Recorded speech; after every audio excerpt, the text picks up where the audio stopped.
सर्वे भयो नमो नमः। Welcome to Shivam study career. आज हम बात कर रहे हैं पद्य भाग मेघदूतम के विषय में। जो भी मेरे नए स्टूडेंट्स हैं वो चैनल को सब्सक्राइब करें, जिससे मेरे जितने भी नए वीडियो हैं वो आपको समय पर मिलते रहेंगे। अब हम पढ़ रहे हैं मेघदूतम के विषय में, जो कि महाकवि कालिदास की रचना है। मेघदूत एक गीति काव्य है जो महाकवि कालिदास ने लिखा था और यह संस्कृत साहित्य का प्रथम गीति काव्य है।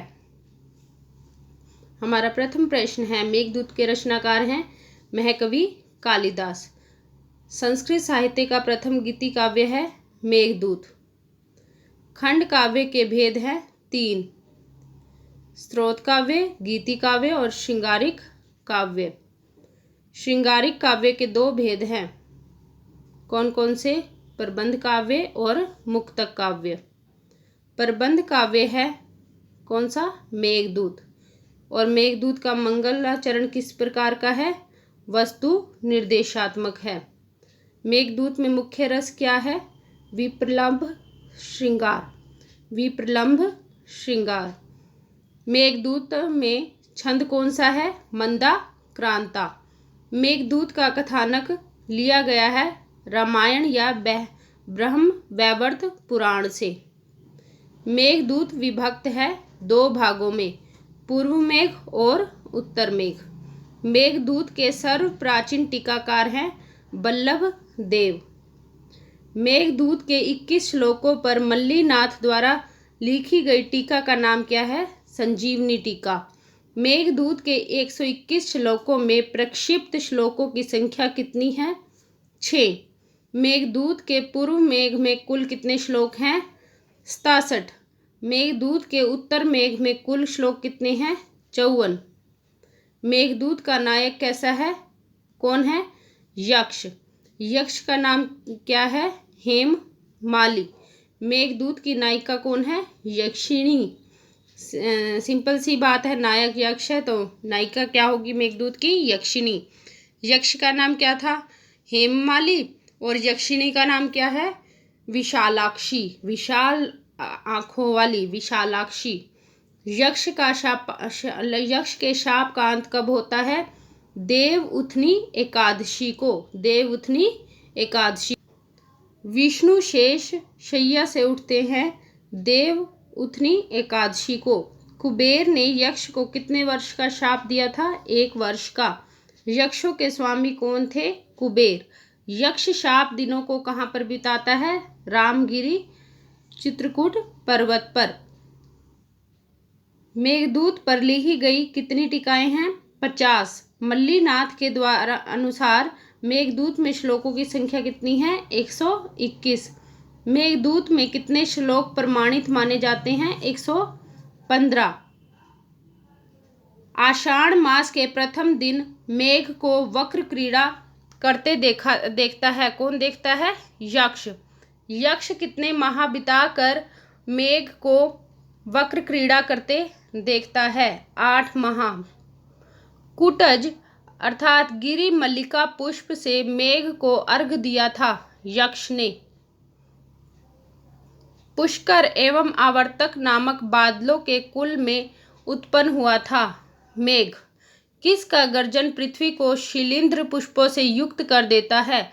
मेघ का गर्जन पृथ्वी को शिलींध्र पुष्पों से युक्त कर देता है। शिव के सिर पर स्थित चांदनी से उज्जवल महलों से युक्त गिरी थी अलका। अलका नगरी कैसी थी? शिव के सिर पर स्थित जो चांदनी होती है, चांदनी से उज्जवल महलों से युक्त नगरी कौन सी थी? अलका नगरी। अलका किसकी नगरी थी? अलका कुबेर की अग्नि थी। कैलाश तक मेघ का साथी कौन था? राजहंस। विंध्य के पठार में बहती है रेवा अर्थात नर्मदा नदी। दशार्ण की राजधानी थी विदिशा। वेतवा नदी बहती थी विदिशा में। अवंतिका की राजधानी थी उज्जयिनी। इंद्र ने नीलगिरी नामक हाथी दिया था प्रद्योत को। महाकाल किस नदी के समीप थे? गंधवती नदी के समीप थे महाकाल। सूर्य की प्रेयसी कही गई है कमलिनी। कैलाश के ऊर्ध्व भाग में स्थित है अलका नगरी। देवगिरी पर नित्य निवास करते हैं स्कंद अर्थात कार्तिकेय। कुरुक्षेत्र है ब्रह्मवर्त में। सरस्वती नदी के जल का सेवन किया था बलराम ने। स्वर्ण कमल उत्पन्न होते हैं मानसरोवर में। मेघदूत का जर्मन भाषा में पद्य अनुवाद किया था मैक्स मुलर ने, परंतु मेघदूत का जर्मन भाषा में गद्य अनुवाद किसने किया था? श्वेटज ने। मेघदूत का अंग्रेजी में पद्यानुवाद किसने किया था? ऑर्थर राइडर एवं H.G. रुक ने। हिंदी भाषा में मेघदूत के पद्यानुवाद कितने हो चुके हैं? 6। मेघदूत को शोक गीत किसने कहा है? डॉक्टर कीथ ने। महाकवि कालिदास के मंदाक्रांता छंद की प्रशंसा किसने की है? क्षेमेंद्र ने। यक्ष द्वारा अपने कार्य में प्रमाद करने के कारण शाप दिया था। यक्ष द्वारा अपने कार्य में प्रमाद आलस्य करने के कारण शाप किसने दिया था यक्ष को? कुबेर ने।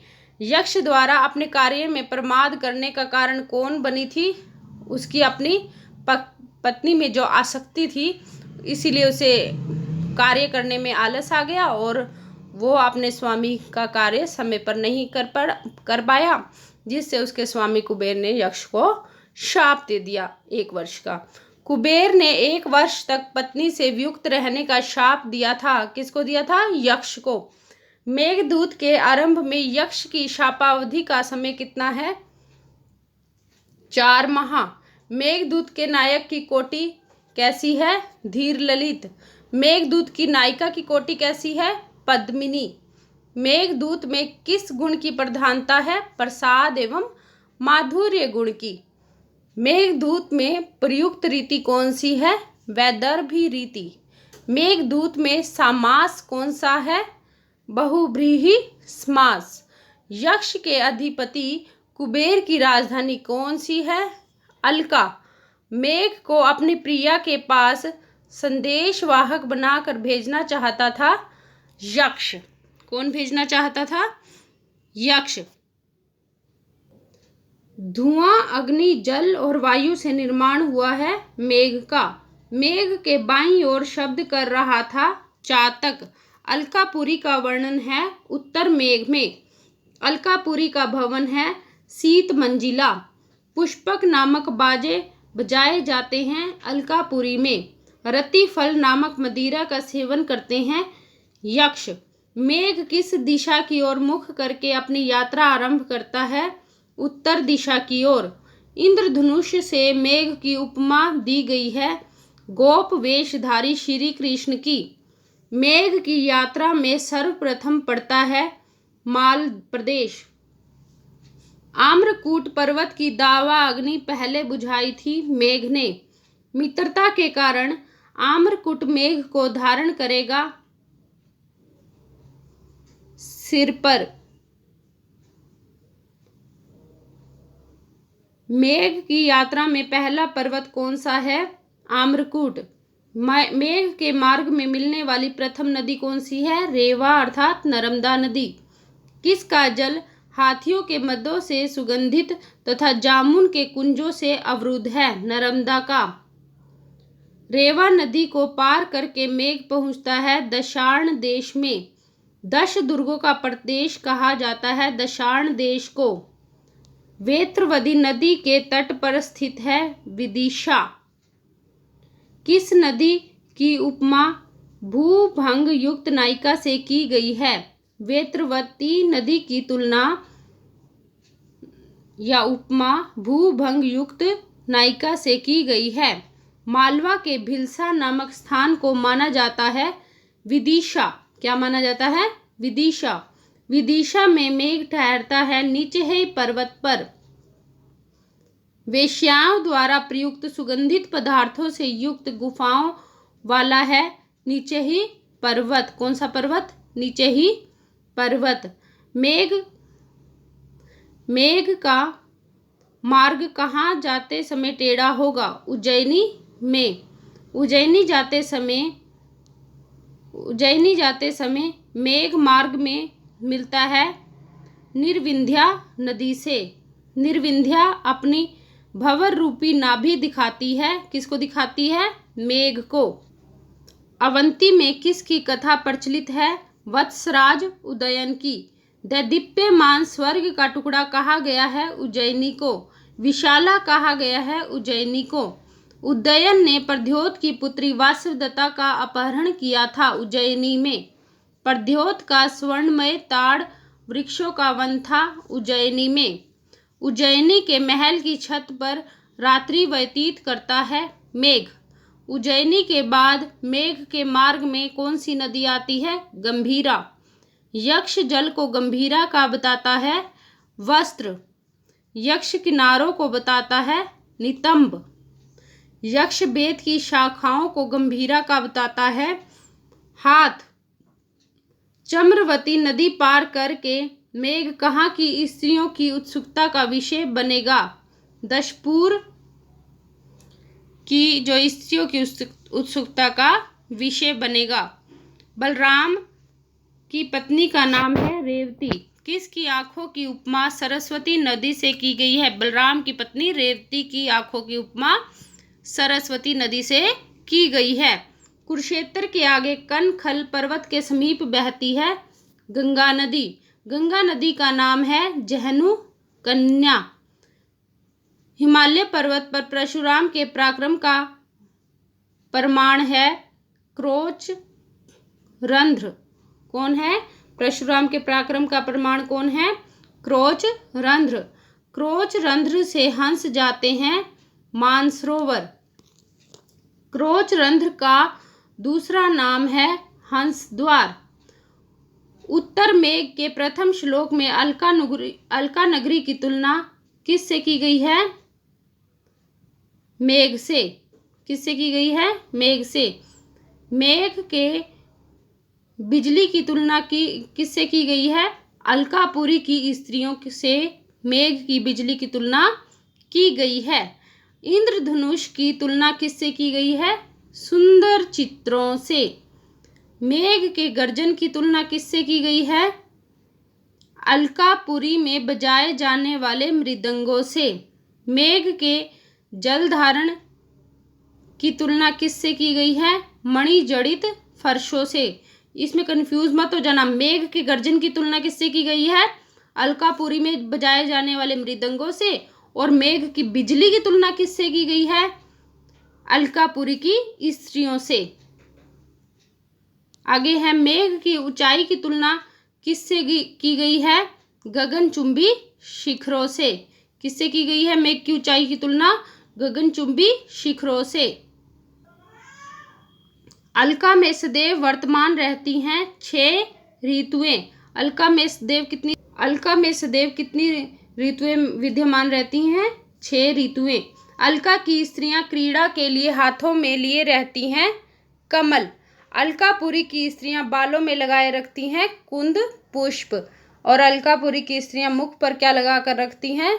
लोध्र पुष्प। और स्त्रियों पर क्या लगा के रखती हैं? कुंद पुष्प। और हाथों में लिए रहती हैं कमल। अलकापुरी की स्त्रियां जूड़ों में सजाती हैं कुरबक। अलकापुरी की स्त्रियां कानों में क्या लगाती हैं? शीरीष पुष्प। और अलकापुरी की स्त्रियां मांग में सजाती हैं कदंब का पुष्प। यक्ष हमेशा युवावस्था को प्राप्त रहते हैं अलका नगरी में। रतिफल नामक मध्य प्राप्त होता है कल्प वृक्ष से। अलका के बाह्य उद्यान का नाम है वेभराज। वेभराज उद्यान बनाया गया था चित्ररथ द्वारा। वेभराज उद्यान की रक्षा कौन करता है? विभ्राज ही करता है। शिव का गण है विभ्राज। यक्ष का घर किसके समान है? यक्ष का घर इंद्रधनुष के समान है। अलका में अलंकरण की समस्त सामग्री प्रदान करता है कल्प वृक्ष। यक्ष का घर कुबेर के घर से किस दिशा में स्थित है? उत्तर दिशा में। यक्ष के घर के समीप कौन सा वृक्ष है? मंदार का वृक्ष। मंदार वृक्ष पोषित किया गया है यक्षिणी के द्वारा। रक्त अशोक और मोलसिरी नाम के 2 वृक्ष हैं क्रीड़ा शैल पर। माधवी लता का कुंज है क्रीड़ा शैल पर। यक्षिणी के बाएं पैर का इच्छुक है अशोक वृक्ष। यक्षिणी के मुख की मदिरा का अभिलाषी है मोलसिरी बकुल। मोलसिरी वकुल। यक्ष के द्वार के दोनों ओर किसके चित्र बने हैं? शंख और पद्म के। अलकापुरी में यक्ष के घर में बने क्रीड़ा शैल पर कौन बैठता है? मेघ। यक्ष के घर में पाली गई है मैना। यक्षिणी विरह के दिनों में की गणना करती है पुष्पों से। यक्षिणी विरह के दिनों में सोती है भूमि पर।